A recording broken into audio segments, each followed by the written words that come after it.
Bonjour, alors un petit point aujourd'hui sur les matières premières, et puis on finira avec le Bitcoin, pour voir quand même des gros changements, notamment sur des tendances assez fortes qui sont en train de se mettre en place. Alors, comme d'habitude, avant de commencer, je rappelle que les informations et analyses données sur cette chaîne sont données à titre indicatif et ne peuvent pas être considérées comme un conseil en investissement. L'investissement en bourse est risqué et vous êtes responsable de tous les investissements que vous faites. On a toujours ces problèmes de croissance qui ralentit aux États-Unis, qui sont aussi aggravés par la politique de taxes douanières de Donald Trump, qui est toujours euh, un frein à l'économie, hein, notamment aux exportations étrangères sur le sol américain. Donc tout ça fait qu'on a quand même une dégradation. Là, on a le graphe de la confiance des consommateurs aux États-Unis et on voit que depuis quelques mois, on baisse et on baisse sous les 100 notamment, hein. On est arrivé à 80, 96, je crois, aujourd'hui, alors qu'on était à plus de 104, qu'on espérait 103 notamment. Donc on voit qu'on a quand même une petite inquiétude sur les marchés américains qui va se traduire aussi par une demande toujours un peu limitée. La Chine, pour l'instant, elle semble quand même revenir, mais pas assez fort, pas assez important pour tirer un peu la plupart des marchés. Donc on a le pétrole notamment qui continue de baisser et qui devrait ces prochains jours, sauf annonce un peu importante sur le plan macro ou sur le plan politique, relancer un peu la demande et le pétrole. Pour l'instant, on va plutôt vers un pétrole un peu plus bas et plutôt ici vers les 70 à court terme peut-être, hein, sur le Brent. Alors il y a d'autres matières premières qui ont aussi des tendances baissières assez fortes. On le voit sur le cacao. Alors le cacao qui n'a pas arrêté de flamber, hein, notamment avec des problèmes de récolte ces dernières années et qui a continué pour atteindre des prix vraiment stratosphériques par rapport au cours précédent.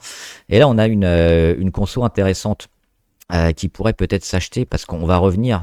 On le voit sur la moyenne à 200, sur un support, hein, c'était le plus haut notamment du printemps 2024, donc il y a quasiment un an. Donc on revient sur ces niveaux-là, après une chute sur le prix du cacao d'environ 35% en 2 mois. Alors là, on a le cours d'aujourd'hui où on voit qu'on est en train de rebondir déjà sur le cacao, hein. Alors là, on a un contrat futur, là on a un cours en temps réel. Mais c'est la même chose, évidemment, et ce niveau-là, hein, du plus haut d'avril 2024, pourrait peut-être enfin faire repartir le titre. On a quand même le RSI, hein, sous les 30, alors peut-être éviter d'anticiper et puis attendre véritablement une réaction. Ce sera sur ces niveaux-là, hein, probablement. On va revenir sur le graphe du futur avec peut-être ces niveaux-là à jouer, à réagir. Et puis la véritable réaction, elle se fera ici, hein, sur une cassure d'oblique, comme souvent. Donc soit anticiper si on voit un début de réaction et de support ici, sur les 8333. Sinon, pour les plus prudents, on attendra la cassure effective probablement des 9002 et puis de l'oblique court terme. On a le cuivre qui baisse également. Avec les marchés, hein, quand on tendance à baisser, forcément le cuivre, ça va baisser. Alors ce qui est intéressant sur le cuivre, c'est qu'on voit une baisse quand même relativement limitée. On a du mal à baisser. On perd que aujourd'hui 0,7. On a perdu à peu près la même chose hier, peut-être un peu plus autour des 1. Mais c'est toujours, c'est pas des grosses chutes importantes sur le cuivre. On a également ce niveau-là, hein, notamment quasiment, bah oui, aujourd'hui il est sur la moyenne à 200. On est toujours au-dessus, hein, c'est une zone clé, on le voit, hein, ça avait été un peu le haut du W l'été dernier qu'on avait cassé. C'était un faux départ, on y est revenu, on a bien travaillé ici, avec, on le voit, hein, des chandeliers énormes. Novembre 2024, et puis échec janvier 2025, et on le casse février 2025. Donc là aussi, on est toujours au-dessus de cette zone-là, plutôt favorable. Et le retour, le pullback finalement qu'on a est relativement faible parce qu'on met beaucoup de journées pour perdre 1%, 1,5%. On n'a pas des grosses journées à -2, -3. Donc oui, là c'est toujours plutôt favorable, je pense. Et on peut espérer une continuation, hein, du cuivre, aidé par la Chine aussi. Le maïs. On sent quand même le retournement long terme. On en avait parlé ici du maïs, je crois, hein, sur la cassure des 442 au mois de décembre. Plutôt positif. On voit qu'on a été chercher quand même des plus hauts et notamment la résistance du mois de mai 2024. Donc là aussi, forcément, on revient dessus, on fait un petit échec, et ce qu'on va surveiller, c'est le rendu, mais le retournement long terme, on le voit arriver, hein, ici sur le maïs, qui est contrairement à d'autres matières premières, qui a eu une baisse continue ces derniers mois et ces dernières années, devrait lui remonter. Alors c'est aussi le cas éventuellement, hein, pour les autres qui ont, comme le cacao, qui ont baissé rapidement. Ça demandera un peu plus de construction, mais il y a toujours eu une grosse tension sur beaucoup de matières premières. Donc le tout, c'est une question de timing, je pense, pour pouvoir les jouer. Et donc là, sur le maïs, on voit les prises de bénéfices. Il faudra attendre le retour peut-être un peu plus bas. Et la continuation certainement, hein, de la tendance, avec à nouveau, hein, une tentative ici sur les 517 et les casser, je pense, à terme. Le gaz naturel, on est toujours aussi. Alors très volatile, hein, le gaz naturel. Il y a aussi les tensions avec la Russie. Mais là, on change vraiment de dynamique, hein, par rapport à 2022 notamment. Et le début de la guerre en Ukraine. La réaction, hein, qu'on a eue ces derniers mois est largement positive, notamment depuis fin décembre, début janvier. Donc oui, là aussi, le gaz naturel devrait être positif et haussier cette année. Maintenant, le timing, hein, pour l'avoir, et notamment les zones peut-être un peu clés sur repli, parce que là, on joue peut-être un peu haut, hein, si on regarde la MACD et le RSI, mais la tendance est certainement positive aussi pour le gaz naturel en 2025. Le jus d'orange, alors j'avais tenté une petite ligne trop tôt sur le jus d'orange, on revenait sur des niveaux intéressants de comblage de gap, et puis pareil sur des niveaux début 2024, mais on a continué d'enfoncer. Alors dernière chance, hein, probablement ces prochains jours, mais sinon on ira encore plus bas sur le jus d'orange. Peut-être attendre encore quelques jours et voir effectivement le début de rebond, parce que là sur le jus d'orange on perd énormément en très peu de temps. On en est à 42% en 2 mois. Alors même s'il y avait une exagération, hein, du prix, et qu'on a des récoltes peut-être un peu meilleures, il y a toujours pas mal de problèmes sur les récoltes du jus d'orange. Moi, ça me semble vraiment quelque chose de trop bas actuellement par rapport à l'écosystème, hein, et tout ce qui se passe sur les plants de jus d'oranger, je vais y arriver, et les maladies notamment qu'on a un peu partout.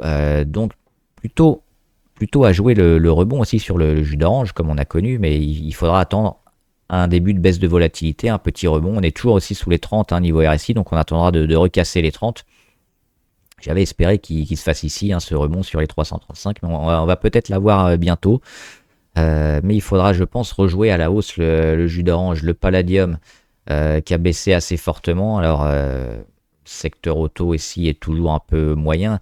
Et on a eu des chiffres, notamment sur le secteur auto aujourd'hui, qui étaient mauvais, hein. On s'y attendait un petit peu, mais on a toujours du mal à passer à l'électrique. Et puis les baisses de ventes qui ont impacté aussi Tesla, et qui ont impacté pas mal de vendeurs et constructeurs de véhicules à la fois thermiques et électriques. Donc le palladium qui en prend acte et qui baisse. Le jour où on aura un secteur auto qui va mieux, le palladium remontera, je pense, mais on est sur des niveaux tellement bas et il y a toujours beaucoup de pression, hein, sur le palladium, qui est un minerai assez rare. Donc je ne le vois pas vraiment décrocher et continuer à aller beaucoup plus bas, hein. Donc on devrait avoir des niveaux qui seront rachetés par là, hein, sur les 900 plus ou moins, avant il y a un éventuel redémarrage aidé par le secteur auto. Le platinium, on est toujours plutôt neutre. Alors sur le platinium, c'est intéressant, hein, cette oblique long terme ici, le mois de février 2021 qui tape avril 2023, mai 2024. On avait tenté la petite sortie, même pas une journée, hein, mais on avait méché au-dessus.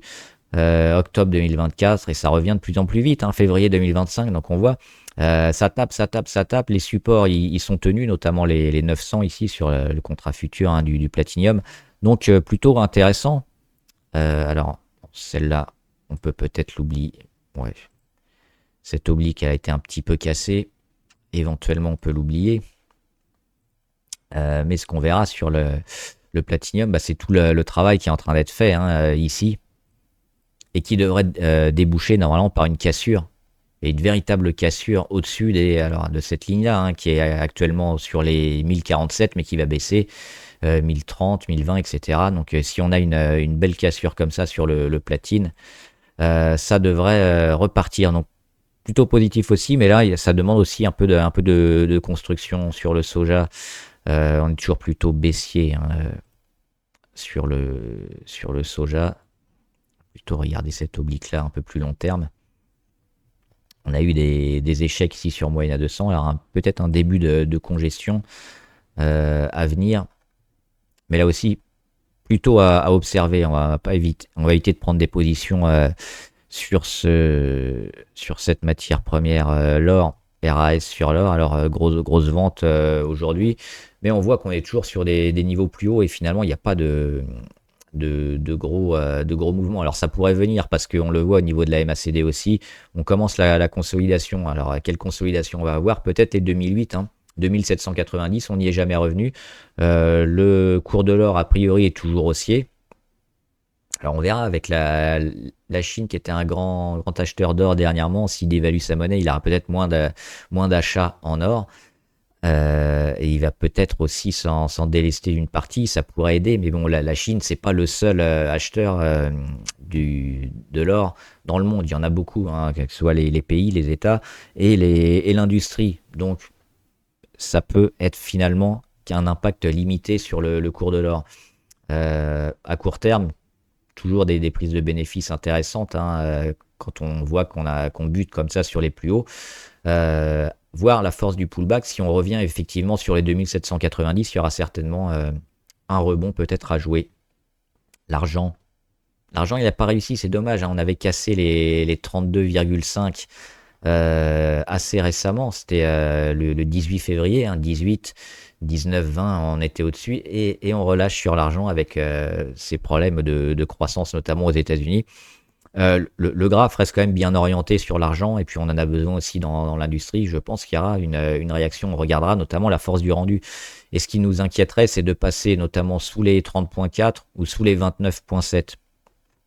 Si on a des niveaux de réaction sur ces niveaux-là, on pourra espérer continuer, hein, la tendance plutôt long terme sur l'argent. Par contre, si on vient à les casser assez fortement, alors là on a une grosse baisse aujourd'hui, mais si on a 2-3 jours comme ça pourrait quand même mettre à mal la tentative, hein, de nouveau plus haut sur l'argent. Donc là aussi, plutôt en mode observation. Et on verra ces prochains jours comment ça va se passer. Le sucre, on a eu des beaux rachats ici, hein, sur le sucre, notamment sur les plus hauts de août 2021, sur le travail de fin 2022, début 2023, qui avait été racheté en août 2024 et plus récemment ici, le 21 et 22 janvier 2025. Donc une belle zone support. On voit la belle oblique aussi de consolidation. Donc c'est ça qu'il faudra casser. Est-ce que ça va casser là en février ou en mars ou en avril? On va certainement la casser, hein, à un moment donné. On a aussi ce niveau à 19.12 qui peut peut-être permettre de faire une congestion court terme ici et de travailler avant de recasser. Mais là aussi, ça demande un peu de temps pour espérer voir le sucre aller plus haut. Le blé aussi peut-être en retournement, mais on le voit, hein, première tentative sur moyenne à 200, échec. Deuxième, on passe une journée, 2 journées au-dessus et puis échec. Mais on a des supports peut-être enfin trouvés depuis août 2024 ici, hein, sur les 552. Énormément travaillé fin d'année 2024, début 2025. Là aussi, ça met un peu de temps parce qu'on a toujours une pression baissière. On le voit sur les moyennes mobiles qui sont toujours baissières. Donc, même si on recasse, on va peut-être mettre beaucoup de temps pour travailler. Donc, sur le blé, là aussi, on pense qu'on aura certainement, et on le voit avec les volumes, hein, les volumes sont importants dernièrement, un retournement, mais ça risque peut-être pas de se faire très rapidement et en V. Donc, on pourrait encore avoir sur le blé ça. Et puis un retour encore, donc ça nous met déjà à l'été 2025, même peut-être plus tard, donc à surveiller. Et l'uranium aussi qui baisse. Alors ça remet pas en cause, hein, tous les investissements de la part de beaucoup de pays sur l'uranium. C'est pour ça que je pense qu'il faut le suivre aussi, l'uranium, et peut-être jouer à certains ETF sur des points bas avec des rebonds intéressants, hein. Parce que, alors là, évidemment non. mais on attendra une réaction. On le voit, on vient de rentrer sous les 30 niveau RSI sur l'uranium. On a un support intéressant ici, hein, qui avait permis à l'uranium de repartir au mois de septembre 2024. C'était aussi ces niveaux-là qui avaient permis de partir en août 2023. Donc éventuellement, y revenir, ce ne serait pas catastrophique, hein, si on revient là. Il y a encore une perte éventuellement sur l'uranium de 10%. Mais je pense que c'est quelque chose qu'il faudra jouer. On surveille également l'oblique RSI, on surveille le retour au-dessus des 30 au niveau RSI, et peut-être, hein, quelque chose à faire sur l'uranium qui, sur le long terme, avec tous les investissements qui ont été faits, devrait performer. Donc là, il y a une petite pression, hein, sur la croissance économique et les États-Unis. Donc beaucoup de matériaux comme ça utiles sont en baisse, mais il faudra certainement les racheter. Et on finit avec le Bitcoin, avec notamment un souci de Bytebit qui avait été hacké il y a 2 jours, je crois. Donc ça a mis un peu de pression forcément sur la plupart des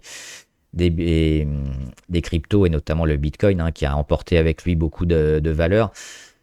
On revient sur un niveau qui nous intéressait, à savoir les 88 000, hein, bien travaillé ici. C'était un niveau sur lequel on avait quasiment méché dernièrement. Donc c'était un premier niveau d'investissement. On en a un deuxième, éventuellement sur les 73 000. On n'y est jamais revenu sur les 73 000. Donc on voit que ce sera des niveaux où il faudra, je pense, acheter le Bitcoin, parce qu'il y a toujours énormément d'ETF, énormément investi, hein. Et puis les ventes comme ça, pour le moment, ça remet pas du tout en cause les perspectives long terme sur le Bitcoin, avec les achats et les propositions d'ETF, notamment des grands groupes, et les particuliers à la fois, et les institutionnels qui sont dessus. Donc a priori, on devrait toujours avoir un Bitcoin assez fort prochainement, mais là, il faut essayer de voir le timing, et peut-être de le racheter. Alors, soit sur les 73 000, peut-être au printemps, si on casse, ou alors éventuellement, hein, on peut avoir une réaction dès demain pour défendre la zone des 88 000 ici. Ça prendra certainement quelques jours ou quelques semaines, et casser cette oblique-là pour finalement valider une figure, hein, une figure autour des 88 000. Ce serait l'hypothèse numéro 1, avec quelque chose comme ça. Et puis la cassure ici, peut-être au mois de mars, ce serait un signal d'achat pour re-rentrer ou recharger sur le Bitcoin et sur beaucoup de valeurs en relation avec le Bitcoin. Si ça casse, peut-être ici, hein, jouer les 73 000 avec la réaction avril-mai. Donc voilà, différentes stratégies, différentes hypothèses sur le Bitcoin, qui pour l'instant est en consolidation, donc plutôt à éviter, plutôt à alléger et à recharger une fois qu'on aura un début de réaction. Voilà, j'espère que la vidéo vous a aidé, hein. N'hésitez pas à me dire en commentaire ce que vous en pensez, les questions si vous en avez, les valeurs que vous suivez. J'y répondrai. Bon trade, à plus.